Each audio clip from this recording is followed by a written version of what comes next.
Welcome to Evolutionary Men, where we learn to lead in life and love with head, heart, and guts.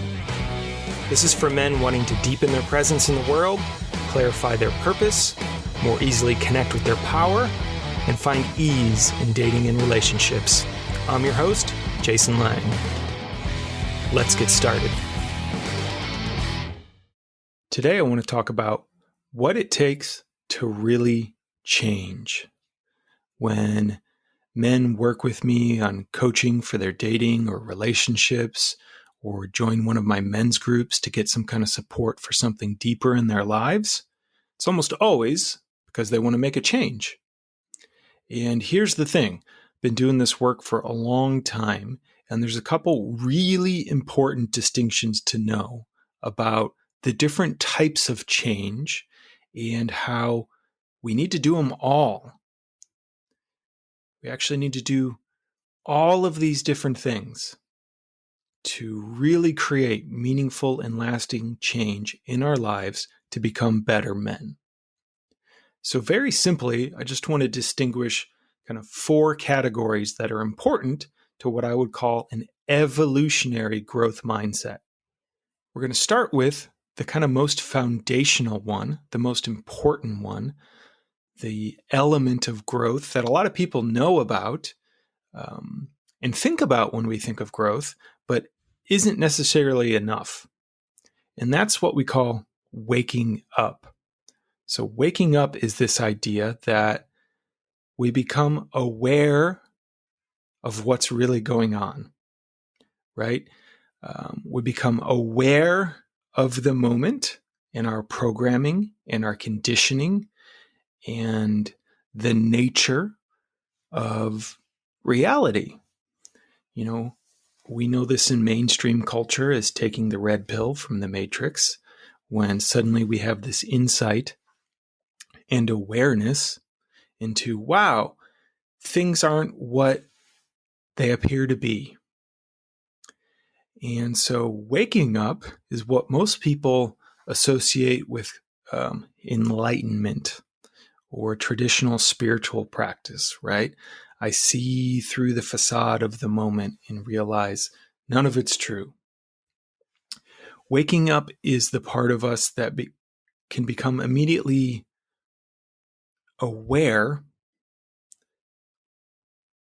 of what needs to change in our lives, immediately aware of what's not working in our lives. And the thing about waking up is it's necessary for the rest, but not sufficient, right? I can wake up in a moment and realize, wow, I can't keep living like this, right?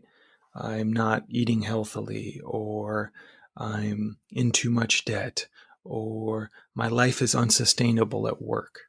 So waking up is the realization of seeing the water we're swimming in and being able to make a different choice, getting a little distance from it. Now, the thing with waking up is, right, it's instant. Boom, I can immediately decide, I want to get healthy. I want to change my job. I want to do X. I want to find the love of my life. But that doesn't actually do the thing, right? That doesn't actually make that thing happen.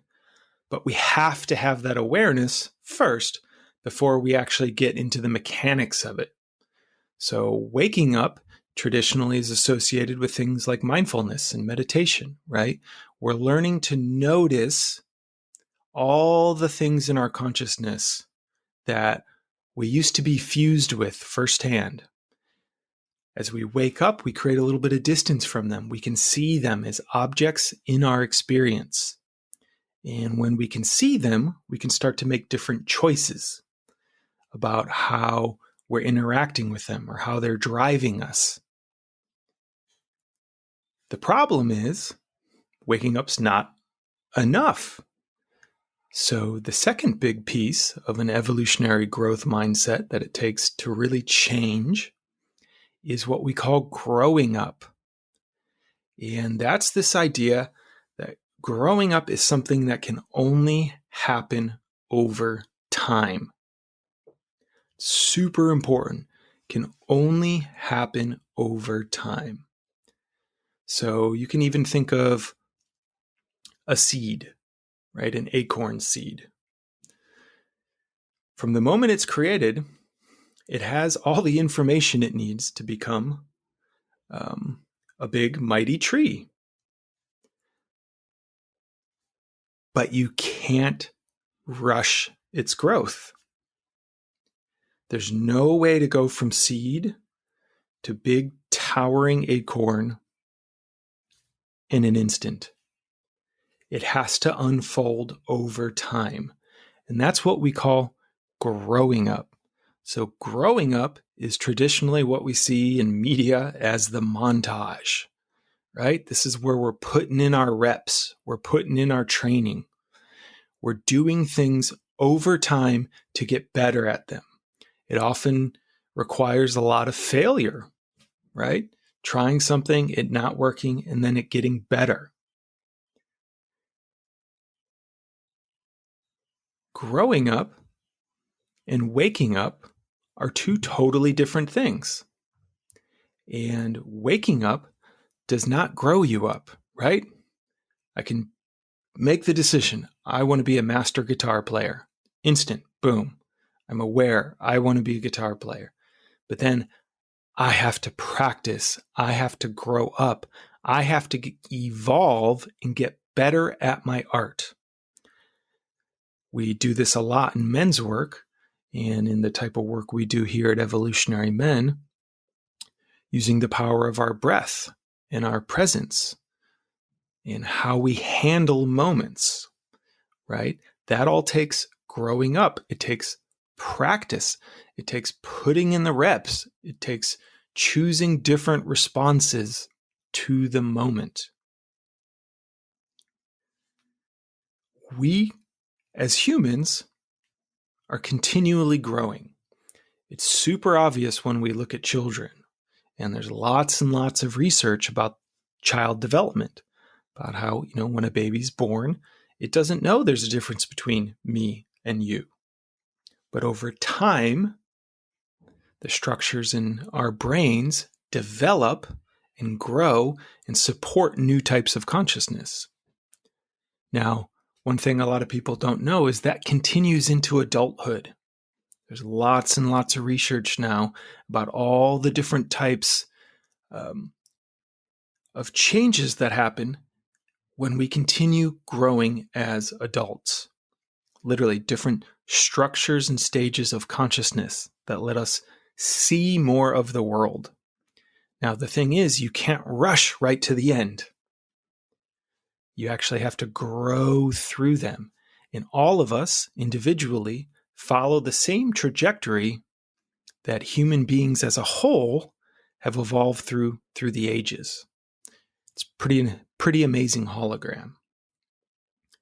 Now, we can wake up, we can have insight, we can have spiritual realization, right? That this is all changing, this will all pass. We can grow up, we can actually practice getting better at an art or a skill or a way of relating or showing up in the world or an occupation that can't be rushed. It has to happen over time. Now, it's important just to know about those two to distinguish them so you're not beating yourself up for the fact that while you may have a realization, things haven't changed, right? That's a thing I see a lot of men do to cause themselves a lot of pain. Growing up takes time. It takes practice, takes commitment, takes grit. In my view, it takes being in community, getting coaching, getting supporting, setting goals, accountabilities, getting reflection, getting support around all of that.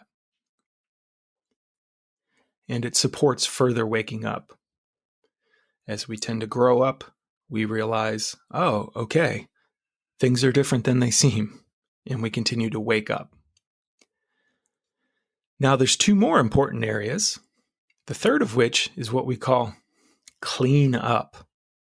This is one I would also call healing. And cleaning up is different from waking up, and it's different from growing up. Cleaning up is basically dealing with the wounds we get along the way of growing up. So what do I mean by that? A wound is, in psychospiritual language, something that happens to us that causes an impact in our growing up and often splits that piece apart and maybe freezes it in time. So a lot of us have heard of inner child work, something we do a lot in men's work. And cleaning up, also known as therapy or healing, is where we have to go back and work on those parts of ourselves that are stuck or broken or not functioning quite right, that actually prevent us from growing up completely. So to, make this one very tangible, we can even just think about physicality, right? We might be training for a big race, and then we injure our foot. Now, I can't reach my maximum growth potential, my maximum race potential, until that foot has healed. And the thing about cleaning up is it takes the most time. Usually it's even slower than growing up, right? We got to really go in there and give it space and be gentle with it and allow it to come back to a place of wholeness. Now that works with our interior components as well, right? Some therapies can take a long time. It takes a long time to dig into our past. It takes a long time to unfreeze our nervous systems. It takes a long time to unwind trauma in our bodies. And you can't rush it. Now, just like some physical wounds, some emotional wounds never heal completely. Oftentimes I get guys coming to me saying, I want to get rid of this thing, or I never want to have to feel this thing again, or this part of myself. And what I found is rarely do those things go away completely. It's more like a bum knee, right? It's something that used to work optimally. Something went wrong. We did our healing work to get it back as best we can so we can continue practicing. We can continue growing up. We can continue making art. But there's always going to be a little bit of tenderness with it. I'm always going to feel it in a different way. And I have to learn to work with it in my growing up, in my creating of art. And it's really just a part of me.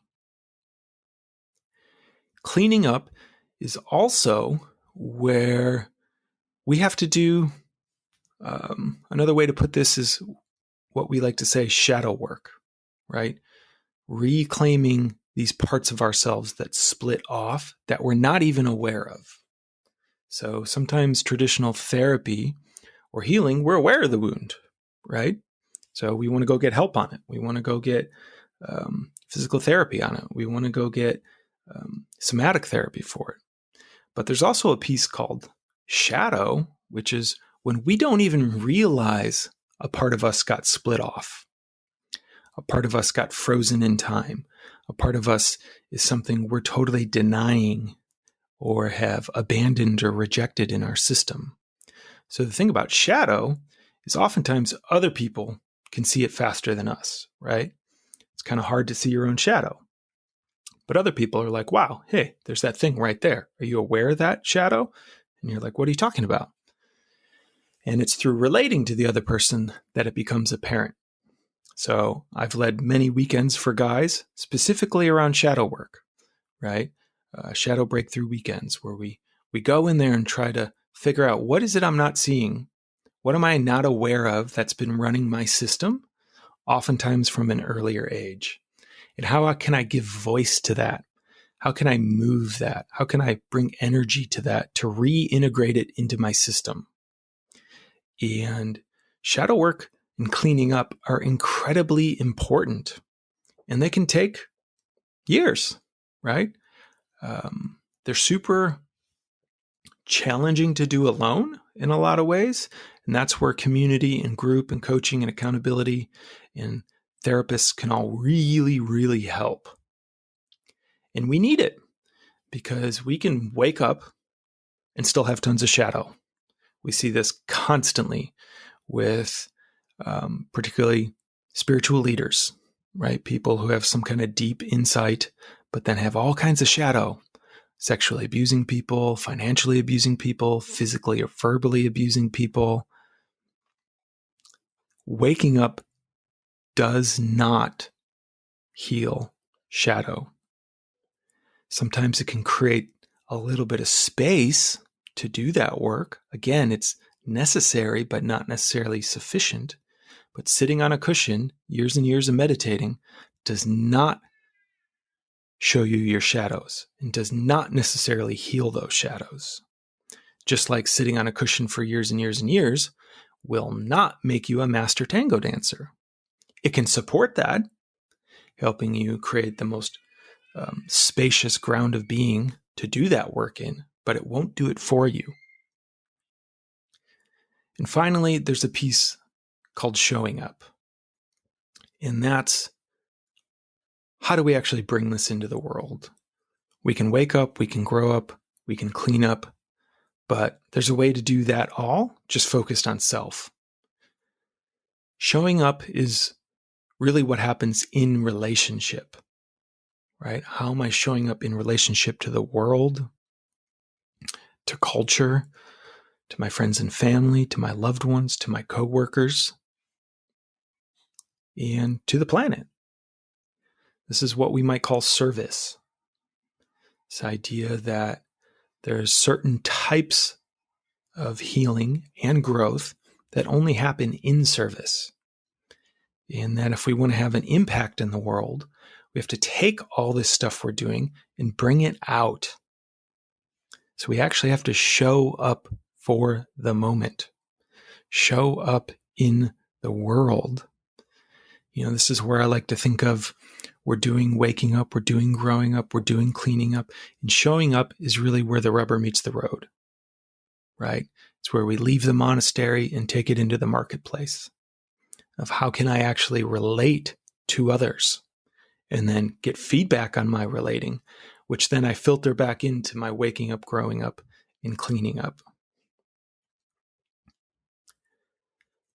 None of these are enough alone. You can think of what it really takes to grow as kind of a cross training.